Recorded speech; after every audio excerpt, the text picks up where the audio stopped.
Hi, everybody. Welcome back to the Silver Lyming. I'm so happy to be here with you to share stories about others getting well and recovering from Lyme and tick-borne illness. This podcast, I really truly started to help spread a little bit more awareness, but ultimately hope for us who are stuck in the middle of this battle, because it can be very lonely and dark and hard and discouraging. And not everything about this sickness is bad. And there are some good things that come out of this. And I think just this podcast in and of itself is one of those good things that has come out of my own personal struggle with Lyme and tick-borne illness. But, so many people build such beautiful things through this process. And a lot of times I feel that we're chosen to go through this experience many times to help our souls evolve to get to where we need to go, as with any struggle and battle in life. So I today have a really wonderful special guest with me, Susan Parnell. This is someone that I've known now for probably 5 years at least. She and I connected when I was still first recovering from Lyme and tick-borne illness. One of my friends from high school got us together, and I am grateful for that because her story at that time was incredibly, and still is incredibly, inspirational to me. Susan, you made a business out of this you built like a huge empire of wellness and healing for people through your own experience. And it's just really beautiful and touching to me because it speaks so much to the power of the ability to heal and to change and to learn and to grow and just all of the good things that I feel like life really should be about to teach us. But unfortunately, it took a really nasty catalyst to have that experience.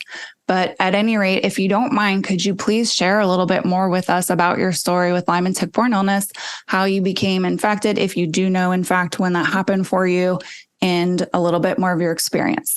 Yeah, absolutely. Thank you, Anne. I'm so excited to be here and be on the podcast today and share my story. It's been a little while since I've talked about my journey with Lyme disease, but I'm happy to jump back in the seat. And it's actually very empowering for me to remind myself just how far I've come since day one. But yes, my journey with Lyme disease and tick-borne illnesses started back in 2013 when my husband and I moved from the Midwest to the Northeast, and chasing two small kids at the time through the woods in our new home. I had no idea about ticks or tick-borne illnesses, and they didn't exist in my former world. So I ended up being bit. I never did find the tick. But over the first year after we moved into New Jersey, I started getting various symptoms and ailments that I could not link together, and nothing was making sense. One day I'd have, severe pain in my hip. The next day I would have, heart palpitations or brain fog, or, it just seemed like all these different systems in my body were having issues. And I was like, what is going on? And I couldn't figure anything out. So I went undiagnosed for a little bit over a year. And then the way I slowly came to learn that, oh my gosh, I might have Lyme disease, is I just started Googling my symptoms. I started Googling, all the things I was experiencing, all the things I couldn't link together. I never did go to the doctor right away because I'm just like, what am I going to say to the doctor? Like, yeah, last Saturday I had hip pain. Today I have a migraine. Yesterday I had anxiety. I don't know what I'm going to have tomorrow. So it's like, what am I going to tell the doctor? I'm just going to think I'm crazy. So, so from the get-go, I took a lot of it into my own hands. And then from, as things continued to progress, I was just like, oh my gosh, I think I do have Lyme disease. I had a very defining moment in August of 2014. My two children are in preschool. And at that point in time, I dropped them off, and it's just like dementia had hit me. I didn't know where I was. I didn't know how to get home. I didn't know even what my car looked like. And that was a defining moment, like something is really, really wrong with me. So from there, to get the diagnosis, the next day I went to an urgent care because, again, new to New Jersey, don't really have doctors. I went to urgent care. I'm like, I think I have Lyme disease. Can you test my blood? He took my blood. He sent me home with 30 days of doxycycline. He told me not to start the doxycycline until lab results came back. Lab results, of course, came back negative. And I'm like, that's not true. Like, I know I have this. So that was like my first obstacles. How do I overcome, this, the healthcare industry's objections to what Lyme disease really is, which I really didn't even know about that point in time. I'm like, in my gut, I feel like I had Lyme disease. So what I did is I did start taking the doxycycline, and I started having herxing reactions. So they always say you're going to get worse before you get better. So long story short, I did end up finding what they call an LLMD, a Lyme-literate medical doctor, about an hour and a half from my home. I went and saw her. She did the appropriate testing on me. She did confirm I have Lyme disease and anaplasmosis. And at that point in time, I felt a sense of relief. I remember jumping in my car and calling some family members like, I have an answer. I have an answer. Well, they were devastated. I was thrilled, because I have answers. Yes. So then that was kind of the start to the next phase of the journey. Yes. Okay. And so it took you then a little bit of time, obviously, to figure it out, to get the answers that you're really looking for. And gratefully you did. And so what happened then after that for you? Like once you figured out that you had Lyme and anaplasmosis, was it like, okay, poof, I've just taken some medicine and I'm better? Or really what happened to you after that? That was a journey in itself too. So once I got the diagnosis, this doctor put me on 60 days of a different type of antibiotic.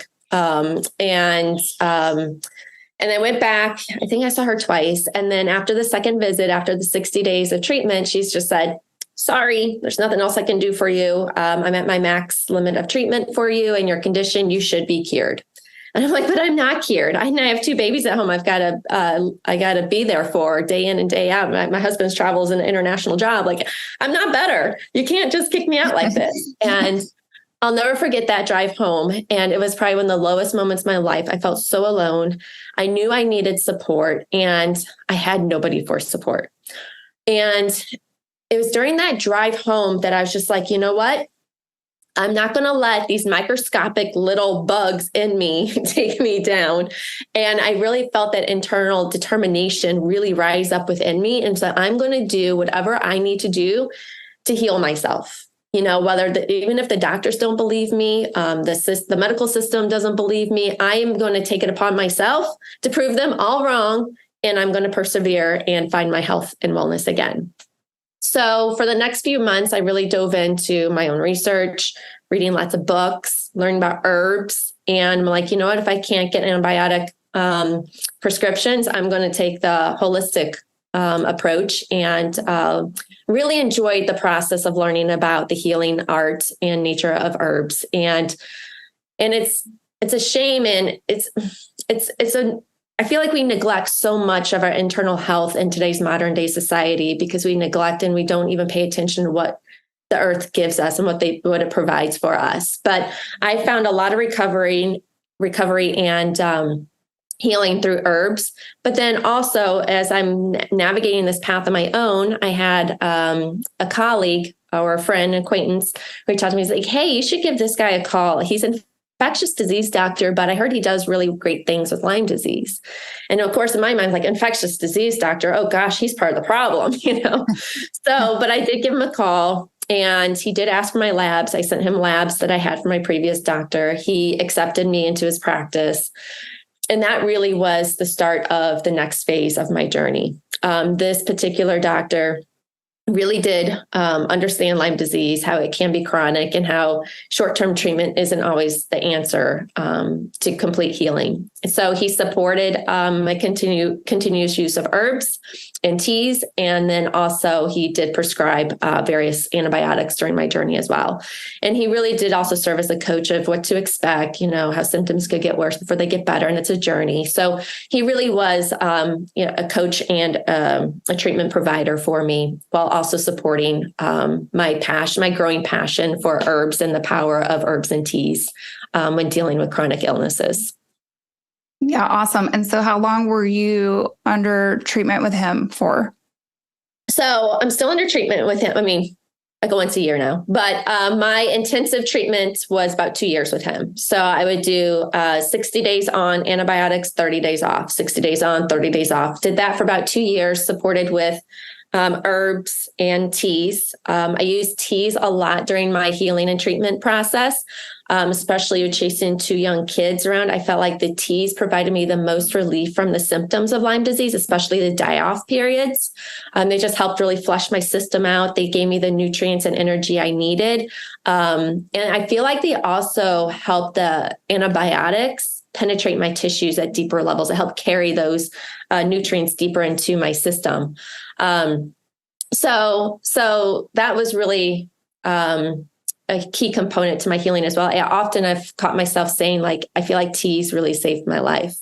No matter what I was experiencing that day, I would wake up and I'd make my own herbal tea blend. And eventually that was the foundation to a much bigger idea. And I actually developed a whole line of tea products, benefit-driven teas, to really help others embrace the power of tea and helping them get through their chaotic days. So it really was, my Lyme disease was a pivoting moment in my life on many different fronts. But from a career perspective, it really did push me into the entrepreneurship world, which I have loved. And it's been one of my most favorite endeavors so far in life. Yes. And it was beautiful. I still have some of the cans for your tea downstairs. They were really beautiful. And I love the packaging, like everything about that. That was awesome. And I was so happy to support it. Now, you've since sold your company, is that correct?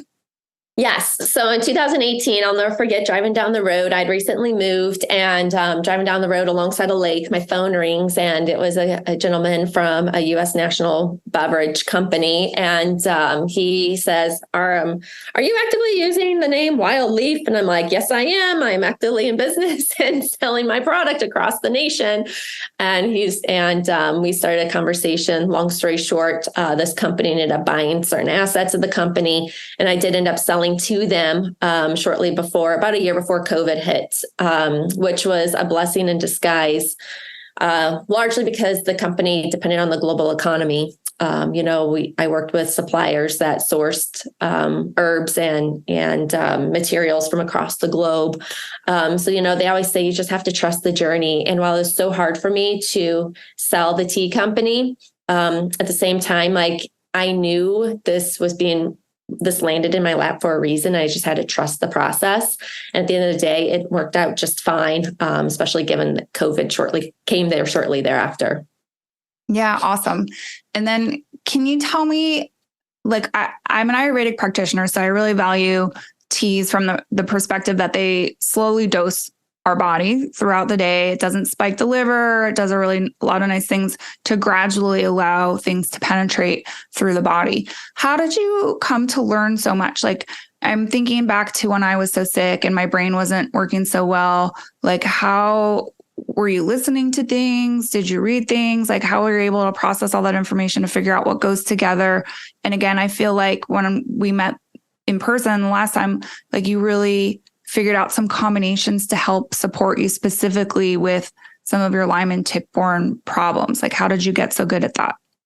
Yeah, no, it's a great question. And, really when I took the power within myself to really elevate myself and heal from this disease, it really started with connecting with others going through a similar situation. At that point in time, this was around 2014, 2015, I really leaned into social media and Facebook and found Lyme groups and started connecting and chatting with people in these Lyme groups.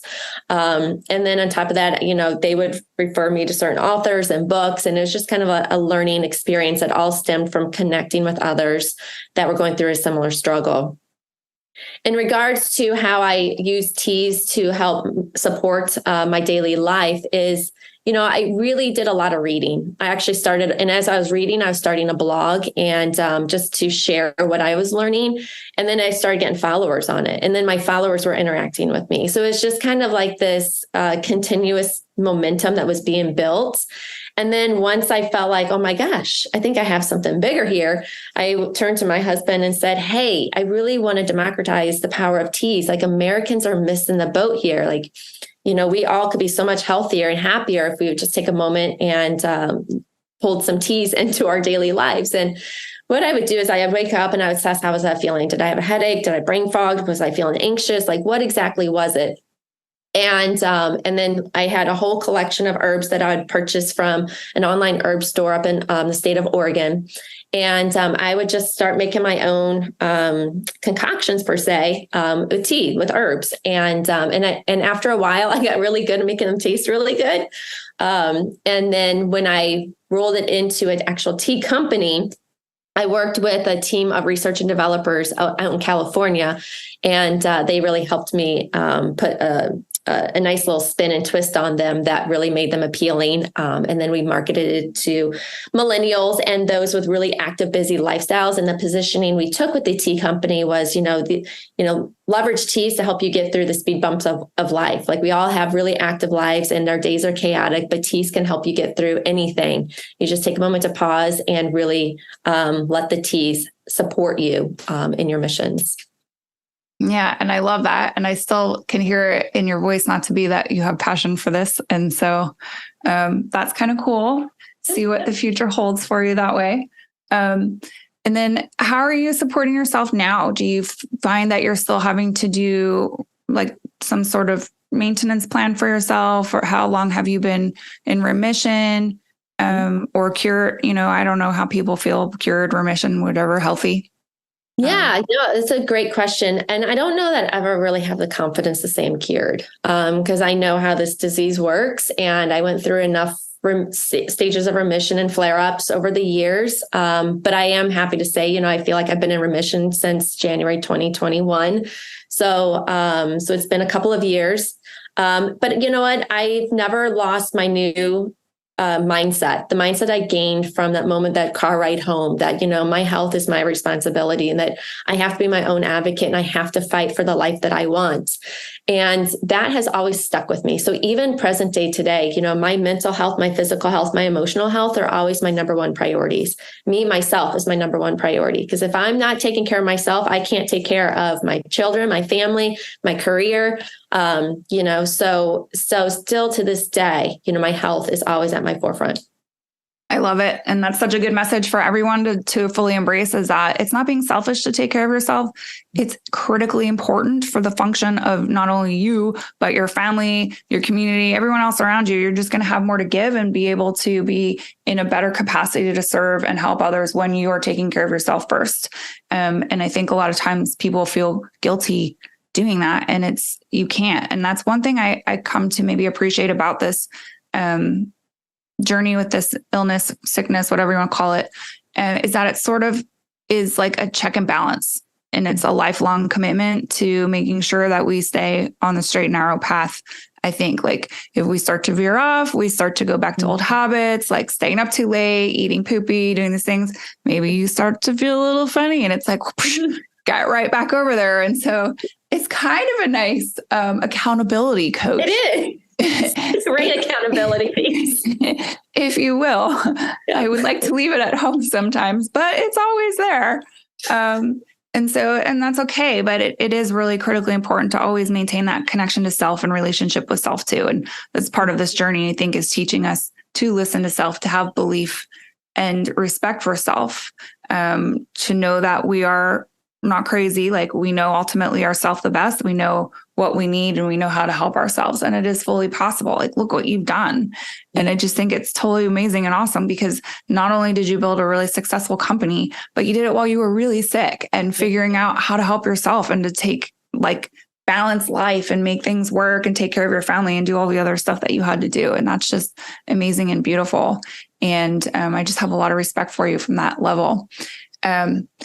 Will you do you still make any kind of tea concoctions now, or how, do you think you would ever continue and maybe make a new company in that way? Or yeah, no, tea is still a very integral part of my life. I drink it daily. I never leave the house for work without my mug of tea. And I still do mix it up based on how I'm feeling. I still have a basket filled with tons of herbs. And so, yes, that's still very much part of my day. I still actually have some wild leaf teas, the teas that, I created that I lean on sometimes as well. But yes, it's still a part of my daily life, and I feel like teas have really kept me strong and healthy. Even if I do feel like I'm coming down with a small ailment, I just, drink some more teas, and especially those herbal teas that have lots of antioxidants, those that are detoxifying.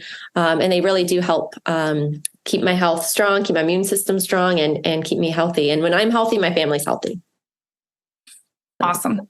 Yeah. And I feel like you've talked a little bit about some of the questions I like to ask, right? It's like, how long were you sick? We kind of talked about that. How long to diagnosis? Yes. What helped you heal? And then you had specific healing moments. Are there any other turning points besides that specific moment where you're like, Do you have any other like visions or any other times when you were like, I know that this is gone and I'm better? Yeah, I don't know that I've ever had that moment like, oh my gosh, like it's completely gone. But what I will say is that my mindset, during the journey, I always had to do mental mindset check-ins. And I found that, if I was catching myself in the victim mode, like, oh my gosh, I can't believe this happened to me. Why did this happen to me? Like more like the poor me's, I knew I was losing. The bugs within me, the microscopic bugs were in me when I was in that mindset were winning. And I created like this internal competition between my mindset and these little critters inside me trying to take me down. And and so anytime I found myself like going into that victim mode, I had to pull myself out. I'm like, no, I'm empowered because of this. Look how much better my life is. I grew up with the life of like, it was very traditional. I grew up in a great family, had great experiences. I went off to college. I got married. I had a couple kids. We were relocating around the company, growing careers. Like it was great. And then boom, I realized how fragile life really was. And I realized, it was up to me to pull myself out of, this illness of Lyme disease and the suffering. And it really stemmed from my mindset. And again, I had to do these mental check-ins during my healing process. Like, where am I mentally? And if I caught myself in the poor me's and feeling down and sad, Susan, get going.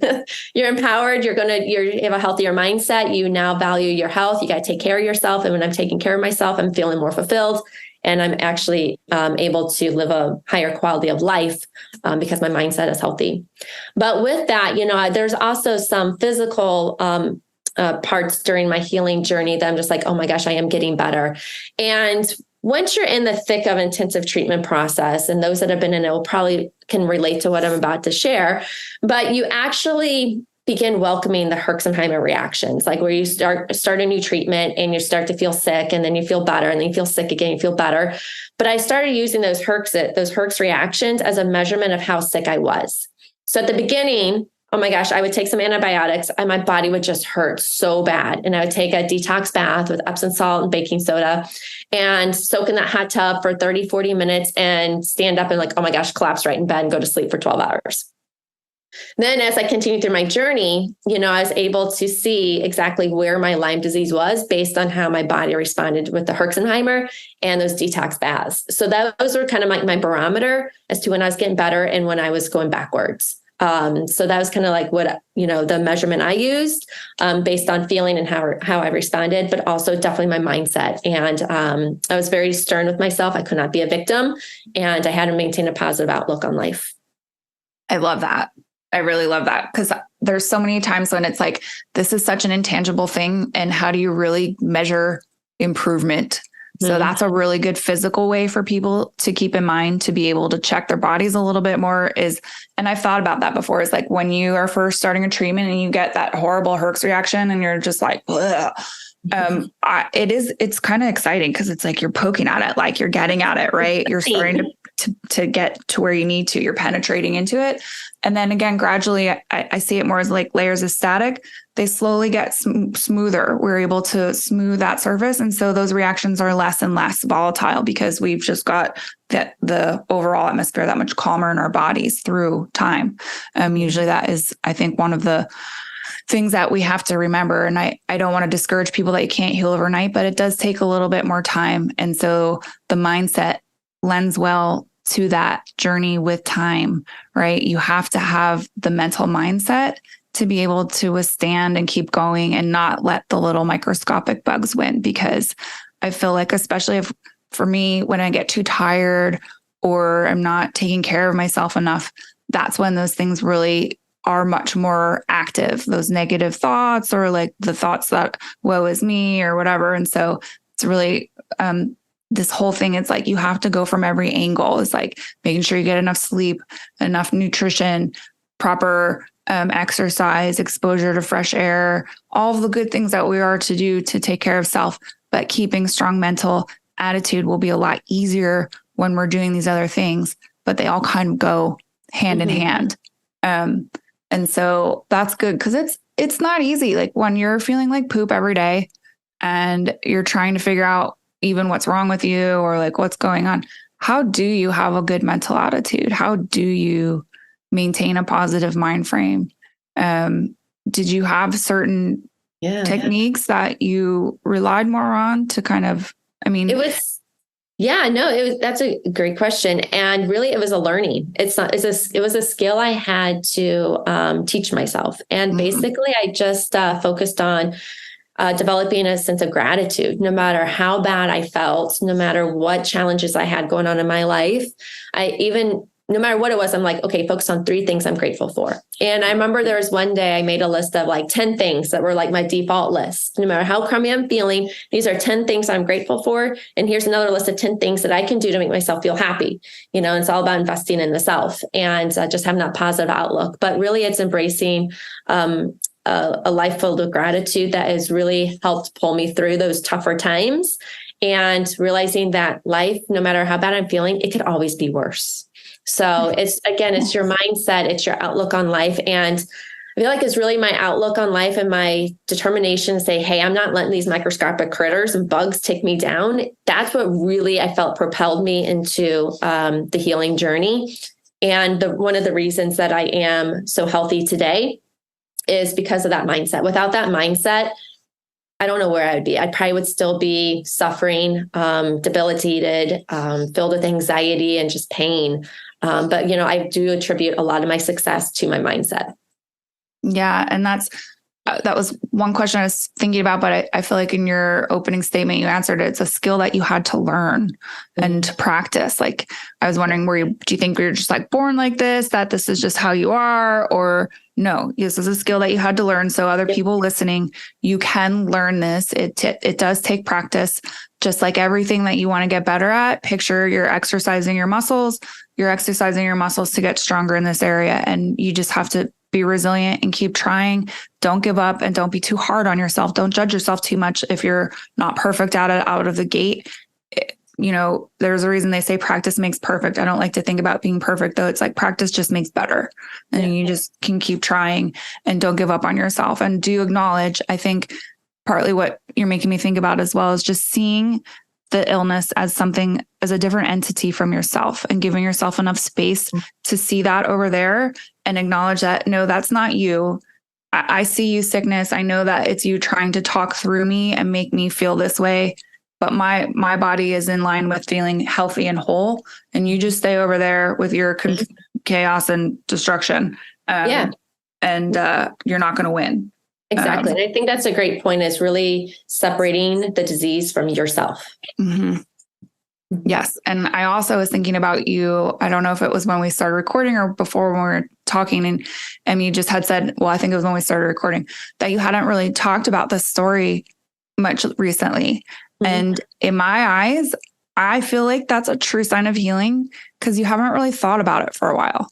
Mm-hmm. And so like you're kind of past that point that you're just living your life again. And this isn't defining you. Like, this isn't who makes you, right? Like, you have a whole life aside from this. And so this is just a small component now. And it's possible for people to get to that point again, where their struggle with Lyme can just be a small moment in time, and it doesn't have to be their whole existence. And maybe if you're in the middle of it right now, it feels like it's your whole existence, and it's really hard to put that into perspective. But you've got 2 people sitting here actually who have gotten through this, are past this. I sometimes even forget some of my symptoms that I had anymore, because it's been so long since I felt them in my body. And I'm really grateful that I can come to this place now. There was a time when I was like, I'll never forget these symptoms. Are you kidding? But you do. After so long, you start to heal.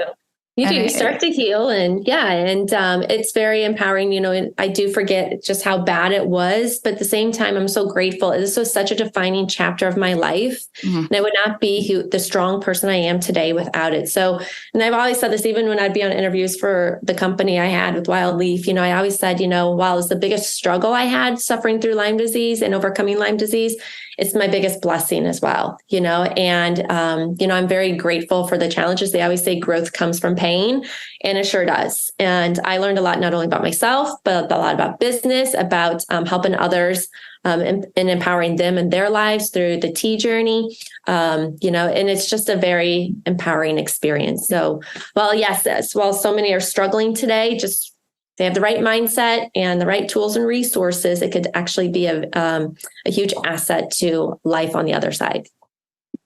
well said. And you're on the appropriate show for that, because again, this is a silver lining, and it's like, I like to see the good through the bad. And, it is a dark space for a while, and it's painful, and it's got a lot of really uncomfortable spaces. But in the end, ultimately, it shaped both of us into who we are. And I wouldn't really trade it.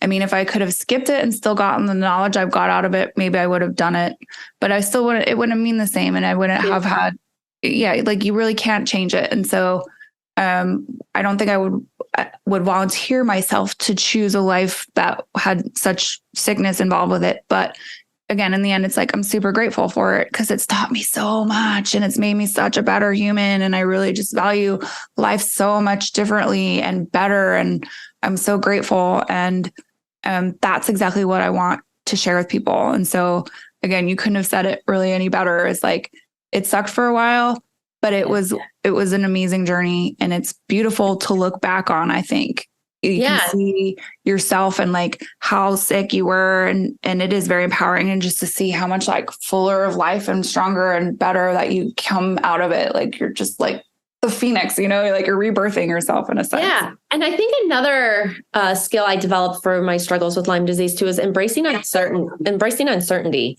When I'm in the thick of it and I've, and feeling so helpless and so alone and not seeing the end light quite yet, it's really just accepting the fact that, yes, I'm in the States. It may last forever, but may not. Just embracing that uncertainty is really hard, but that's like a critical skill that I feel like has really also empowered me in my life after the fact. So that's something else, is embrace the uncertainty.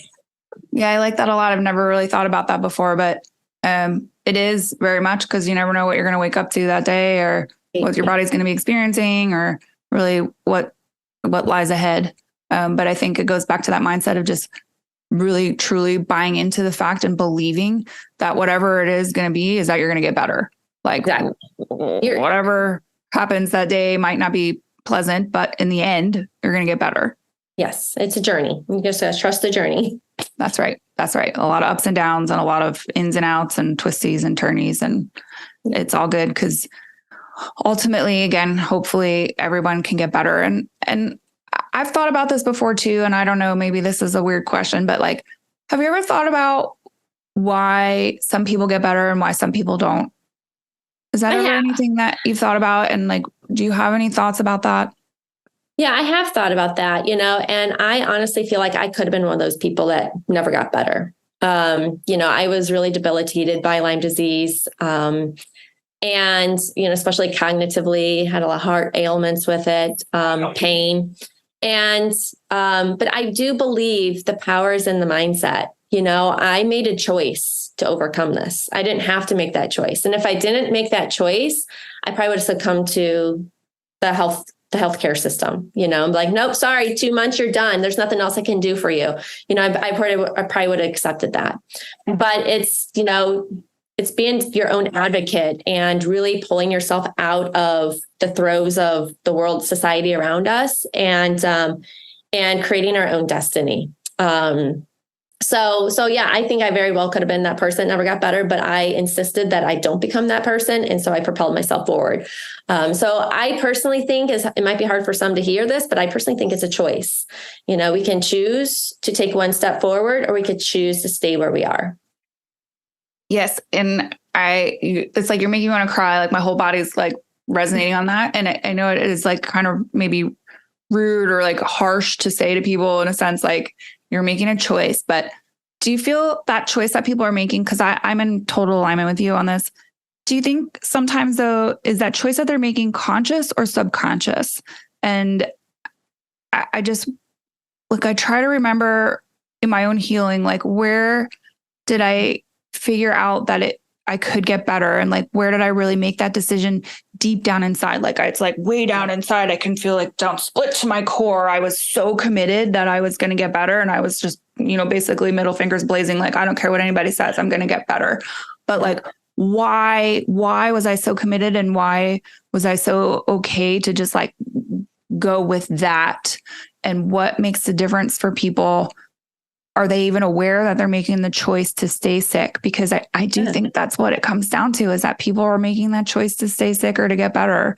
And what are they getting out of staying sick? Like, I just want people to really think about that. Like, if you choose to stay sick, maybe like, or if you're still struggling getting better, like, are you being served in some way by being sick? Is there something that's benefiting you? Like, are you getting attention? Are you getting love? Are you getting treated specially? Are you not having to work? Is there something that this is serving to you and you maybe just don't want to face fully on because it's painful or it's shameful or it's, like makes you not feel good inside to have to acknowledge that you're potentially staying sick to serve this. And I just, like, it is an uncomfortable thing. Like, I just want people to maybe think about it through this conversation. I don't know if there's an answer, but. Yeah, I don't know if there's an answer. I think that's a great question. Is it conscious or subconscious? I probably would say it's a little bit of both. I do think and speaking from my own personal experience in the past, when I have fallen into the I call it the poor me phases, where I'm just like, oh, why me? It's just more that negative thinking. There is a part of me that does get some type of, reward for whatever reason. Sometimes it does feel good, but I know long-term it's not serving me. It might be like a little short-term fix to get some attention. Like, oh, Susan, how are you doing today? Like, and getting some attention through that. But long-term, that's not going to provide me the life that I want to live. And I do think too, when we let go of that attention or that need of attention, whatever it is fulfilling us, we do have to fill that void.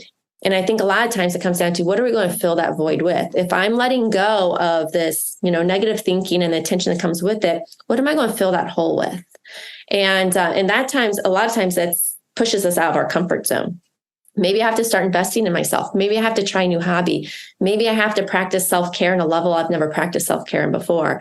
But I think that it's a very complex process. And I think it probably, to your point, it is a little conscious and subconscious, but also I think generating that awareness too of like, okay, if I let go of this type of thinking and I embrace this type of thinking, what other changes am I going to have to make within myself so I can maintain this new way of living? Yes, that's a really good point. It's like when we take something out, you need to put it conscious, like purposely backfill it with something good or something that's going to take us more in the direction that we want to go. Because it's not, again, usually like an instantaneous, like overnight shift. And we have to slowly build the new path that we want to go. Yeah. So, yeah. Sure. Man, I enjoy this kind of discussion because it's a little bit harder for people maybe sometimes to acknowledge again or think about or take seriously. But because where I'm really thinking about is like, I see people on social media, and I'm sure that you do as well, or just in life, whatever, that are truly legitimately seemingly making an effort to get better. And they just are perpetually unwell. And so it like pains me a little bit because like I genuinely think that they're trying and that they want to get better, but where is that disconnect that is not able to see them through, or what is ultimately really underlying that perpetual sickness?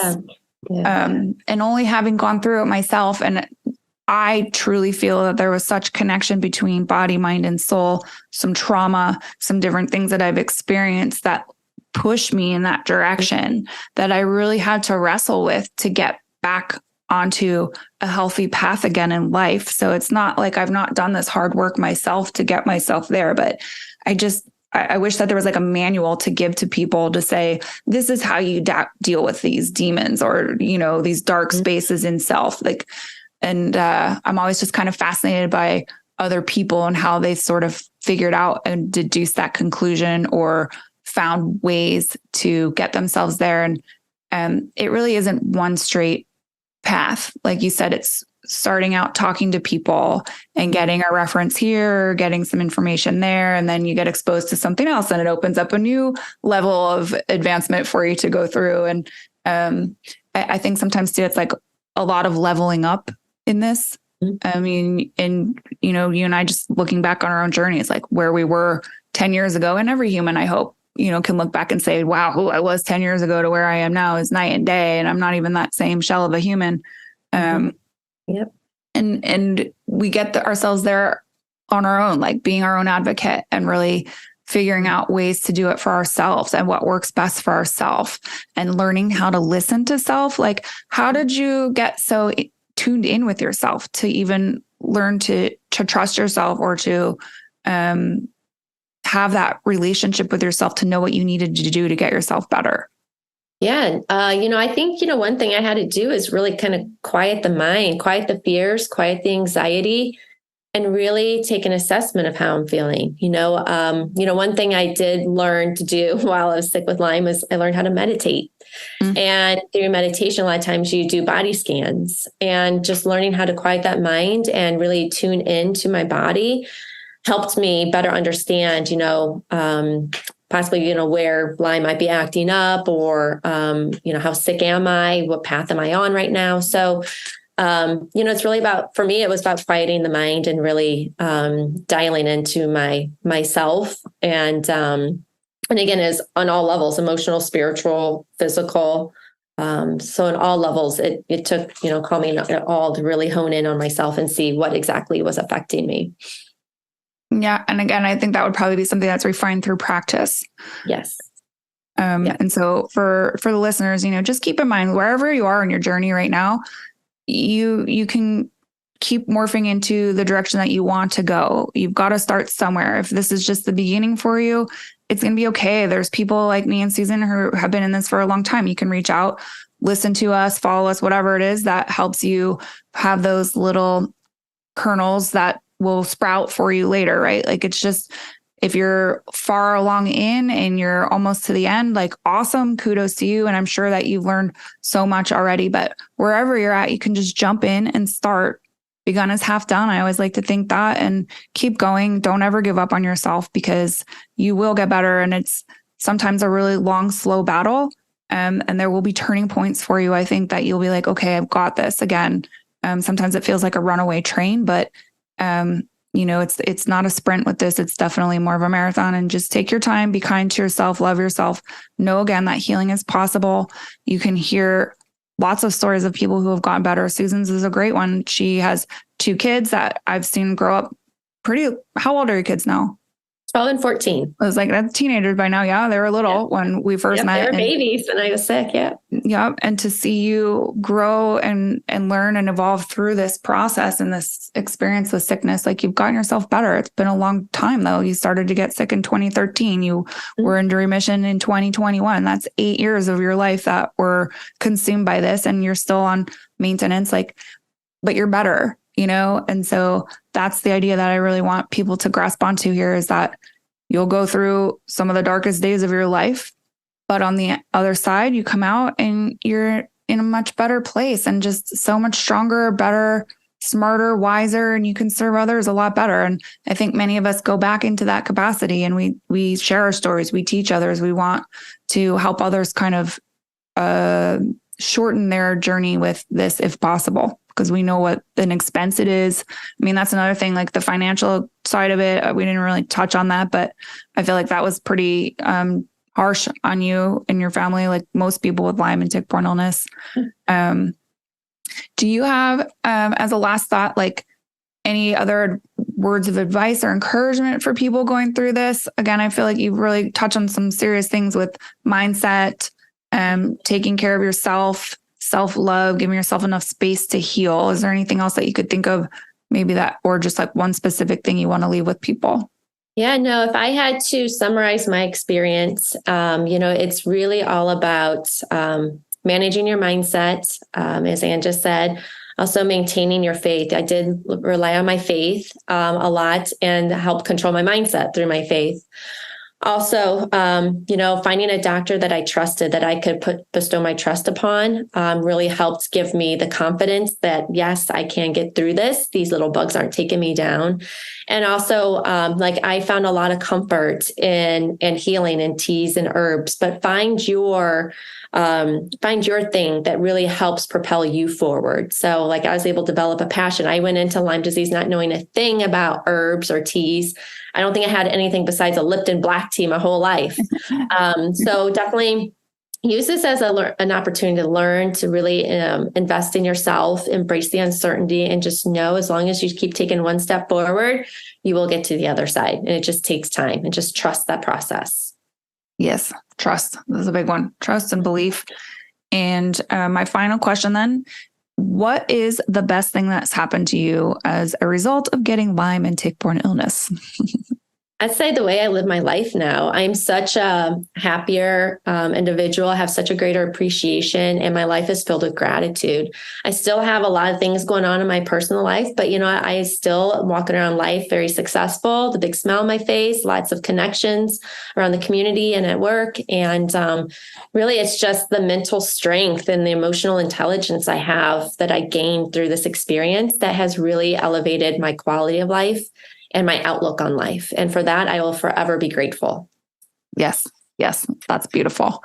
Gratitude is huge and one of the ultimate healers, in my opinion, as well. And I just resonate so much with the way that you've connected to yourself, how you've taken care of yourself. You're just like a nurturer. I love your energy that way. You are very caring and kind and just a good human. And I would imagine you're okay if people were to reach out to you that are listening to this, if they have, I didn't think you would mind at all. So again, if you want to talk with Susan a little bit more about maybe some teas or some herbs or her healing journey or how she got better, she is available on social media. I don't know. Are you just on Facebook or are you on Instagram too? I apologize. Instagram and LinkedIn. Okay, perfect. Yes, I know that. LinkedIn too. Yes, thank you. I always kind of forget about that, but it is like super social media, and that is how we actually connected again about this. So, but yeah, so listeners, if you want to talk with Susan, feel free.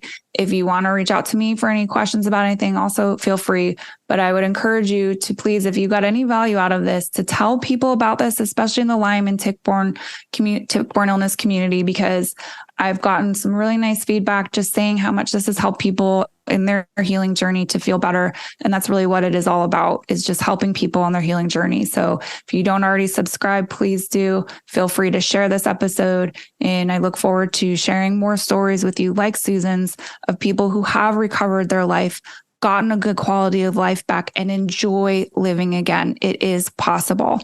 Thank you for listening. Have a great afternoon.